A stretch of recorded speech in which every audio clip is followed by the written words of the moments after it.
ओम नमः शिवाय। हर हर महादेव। जय शिव शंभो। दोस्तों, आप सभी का चैनल में बहुत स्वागत है।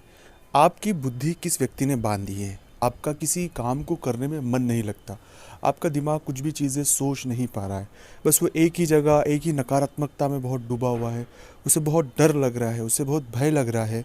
मन किसी भी काम को करने में बिल्कुल भी नहीं लग रहा है। हम थोड़ा तो कोशिश कर रहे हैं, एकदम हम शून्य हो चुके हैं। जो चीज़ें बहुत बेहतर लगती थी अब वो ख़राब लगने लगी है। ऐसा लगता है कि किसी चीज़ से हमारा मन उठ गया है, कुछ नकारात्मक कुछ बुरा हमारे दिमाग में चल रहा है। तो बुद्धि अगर किसी व्यक्ति ने बांध दी है, या हमारी बुद्धि जब काम नहीं कर रही है, हम जो निर्णय ले रहे हैं वो निर्णय सही नहीं हो रहे हैं, हम गलत डिसीजनों की ओर जा रहे हैं, हम गलत तरीकों की तरफ जा रहे हैं, हमारा जीवन पूरी तरह से गलत ट्रैक पे जा चुका है, तब ये मन में प्रश्न उठता है कि कहीं किसी व्यक्ति ने हमारी बुद्धि बांध तो नहीं दी है। अगर किसी ने आपकी बुद्धि बांध दी है तो उसे समझने की आवश्यकता है। उसके लिए क्या संकेत है, इस वीडियो में हम वो तो बात करेंगे इसी।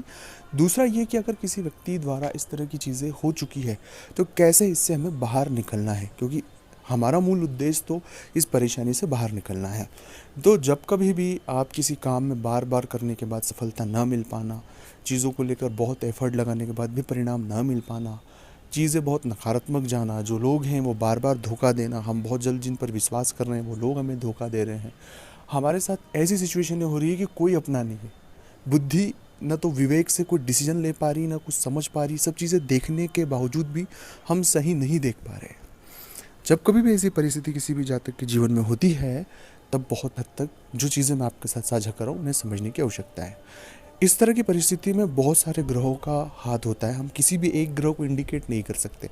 खासकर मन की स्थिति के लिए चंद्र वो घटता बढ़ता है। अगर आपकी कुंडली में चंद्र बहुत ही ज़्यादा डाउन में है तो उस वजह से ये मन की स्थिति बार बार होती है। कई बार शनि, राहु और शुक्र की जो नकारात्मक युति अगर हो जाती है तो उस वजह से भी इस तरह की जो परिणाम हमारे जीवन में दिखाई देते हैं। खैर, ये आप अपनी निजी कुंडली की बात है, आपकी व्यक्तिगत कुंडली की बात है। पर अगर ऐसी परिस्थितियाँ आपके साथ हैं और आप इससे बाहर निकलना चाहते हैं तो कुछ तरीके आपके साथ साझा मैं कर रहा हूँ, उन्हें बहुत बारीकी से आप समझ लें। आपसे एक निवेदन है कि अभी तक आपने चैनल को सब्सक्राइब नहीं किया तो प्लीज़ आप सब्सक्राइब करें। कमेंट्स में भोलेनाथ का नाम लिखें।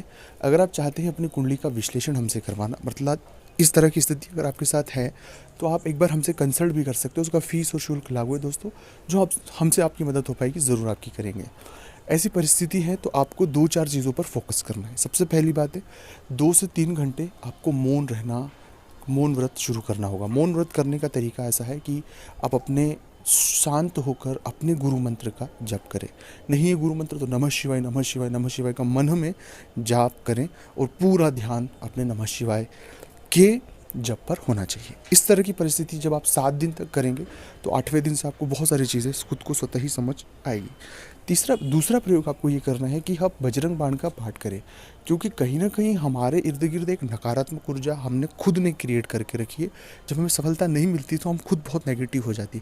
हम खुद एक एनर्जी का हब है, तो नेगेटिव एनर्जी अगर हम प्रोड्यूस करेंगे तो इर्द गिर्द हमारे ही होगी। इसलिए जितना हो सके बजरंग बाण का पाठ करें। सुबह 2 बार करें, शाम को 2 बार करें, उससे बहुत फ़ायदा होगा। और तीसरा और सबसे महत्वपूर्ण है कि जितने हो सके पेड़ लगाने की कोशिश करें। आप प्रण ले लें कि मैं 5 पेड़ लगाऊंगा, 10 पेड़ लगाऊंगा, 100 पेड़ लगाऊंगा। तो आप जितने पेड़ लगाने का प्रण करेंगे और उन्हें लगाने की कोशिश करेंगे, उससे भी आपको बहुत इम्पैक्ट मिलेगा। चौथा प्रयोग यह भी महत्वपूर्ण है कि जो दिव्यांग है या उनका आश्रम हो या कोई दिव्यांग व्यक्ति हो, उनकी आप मदद करें। और रही बात बुद्धि, आपकी कोई व्यक्ति बुद्धि नहीं बांध सकता। हम केवल हमारी परेशानियों में बहुत उलझ जाते हैं।